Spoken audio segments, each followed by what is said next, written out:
Hunter thought it'd be hilarious to mess with her super anxious best friend Becky by shaking the ladder while they were climbing this insane structure. We're talking almost 2,000 feet in the air. What she didn't realize though was that her little joke actually loosened some of the bolts holding the ladder together. They finally made it to the top, started taking a bunch of over-the-top pictures, trying to look like some fearless social media daredevils, but just as they were getting ready to head back down, boom, the ladder shifted. A few bolts popped out.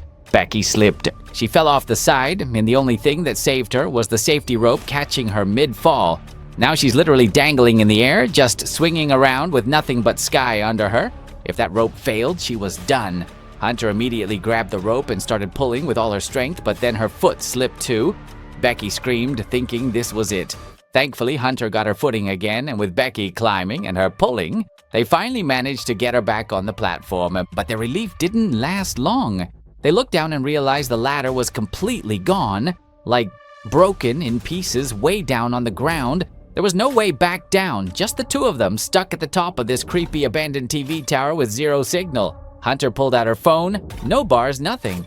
They searched the tiny toolbox nearby and found a pair of binoculars and a flare gun with a couple rounds. That's when Hunter remembered something. She'd posted a photo earlier when they were still lower on the tower, and it got over 300 likes, so there was signal down there somewhere. She typed out a message asking for help, tied the phone to a rope, and tried lowering it down, hoping it would catch signal, but the rope was too short, no ping, nothing sent. Out of options, Hunter decided to take a risk. She stepped outside the safety cage and started climbing down what was left of the busted ladder dangling out in the open. Thousands of feet up, she even let go with one hand, trying to lower the phone just enough to get service. Still nothing. Shaking and exhausted, she had to climb all the way back up. Then Becky had an idea, a wild one. If the phone could get signal on the ground, why not just drop it? Hunter agreed. She stuffed the phone into her shoe, wrapped it with her bra for cushioning, and tossed it, hoping it'd survive the fall. They waited and waited. Hours passed. No one came. It hit them. Phone probably shattered on impact. Just when things felt hopeless, Hunter saw something through the binoculars. A guy walking near the base of the tower. They screamed, waved, tried everything, but at that height, their voices didn't stand a chance. Becky tossed one of her shoes and nothing. Then the other one, it hit a metal beam and finally got the guy's attention. He picked it up, but never looked up. Just seemed confused, dropped it, and walked away. Becky grabbed the flare gun, ready to fire, but Hunter stopped her. It was still daylight, and the flare would barely be visible. Then they saw an RV parked nearby. Maybe the guy was camping out. Maybe he'd stick around till dark. So they waited again, and as soon as night fell, they fired the flare. It lit up the sky like a firework. They saw the guy react, and he looked up. Finally, some hope. Rescue had to be on the way, right? Nope. They watched in shock as he headed straight for their truck. He smashed the window, jumped in, and just drove off. Their only ride gone. They screamed, but it was useless. Now all they could do was pray he'd report what he saw. Morning came. No one showed up. They were out of water, dehydrated, and starting to break down. If they wanted to survive, they had to make a move. Hunter spotted a backpack that had fallen and gotten stuck on a dish partway down the tower. It had food and water in it. Becky begged her not to go, but Hunter wasn't hearing it. She tied herself to the structure and started climbing down, slowly inching her way toward the bag. Then her hand slipped. She swung out into open air, legs kicking, but managed to hold on and steady herself. She kept going, but even when she reached the very end of the rope, the bag was still just out of reach. Becky was freaking out, begging her to climb back, but Hunter had one last option. She unclipped her safety rope, now just hanging there completely unprotected over nothing but air. Hunter was clinging to the rope with one hand, swinging in the air, trying like hell to reach that backpack stuck below. She stretched and kicked toward it, but it was still too far. With no other option, she pushed off the tower's frame, swung out hard, timed it just right. She landed right on the satellite dish. Somehow it worked. Wasting no time, she tore open the backpack and grabbed the water bottle. She chugged it like her life depended on it. Becky watched from above, her mouth dry as sandpaper. The relief was real, but now they had another problem. How was Hunter gonna get back? She carefully stood up on the dish, trying to stay balanced while reaching for the rope above her.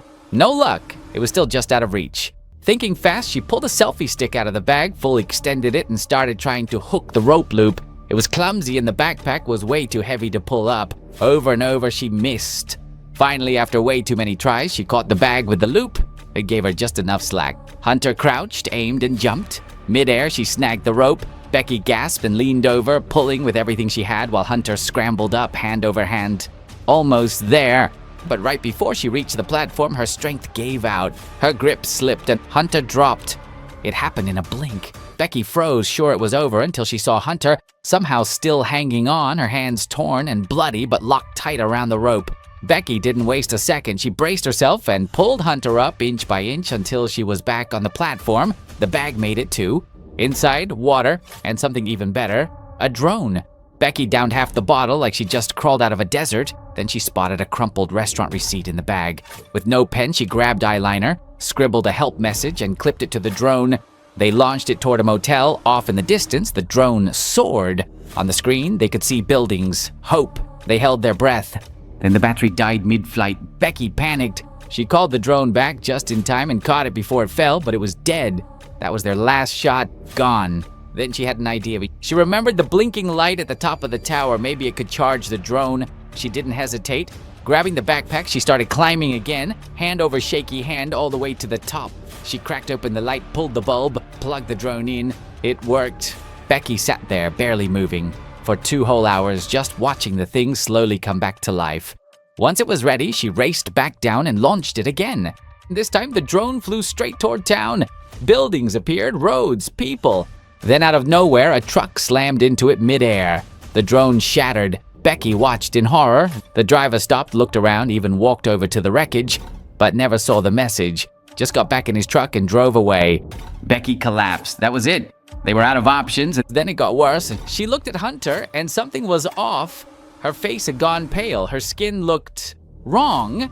That's when it hit Becky like a punch to the chest. Hunter was dead. She died when she fell onto the dish. All this time, Becky had been alone. The talking, the teamwork, even the rescue attempts, it was all in her head. The person she thought she'd saved hadn't made it at all.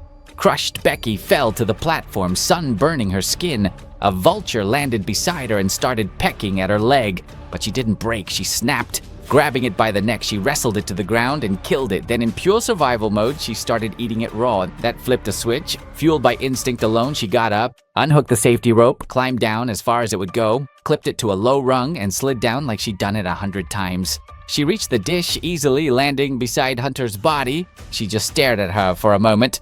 What was left of her? Then she picked up her phone. Still no signal. Still no way to call for help. And then she did something unthinkable. She took off Hunter's shoe, shoved the phone inside, and pushed it deep into the wound in her friend's body. Then gritting her teeth, she shoved the whole body off the tower. Her hope? That the body would cushion the phone just enough to keep it from breaking when it hit the ground. And once it was down there, maybe the phone would finally get signal. Maybe that text would go through. Back home, Becky's dad, James, got a message. Immediately, he called for help and rushed to the tower. Rescuers showed up. When they finally pulled Becky down, she collapsed into her dad's arms, completely wrecked, but alive. Somehow she had survived it all.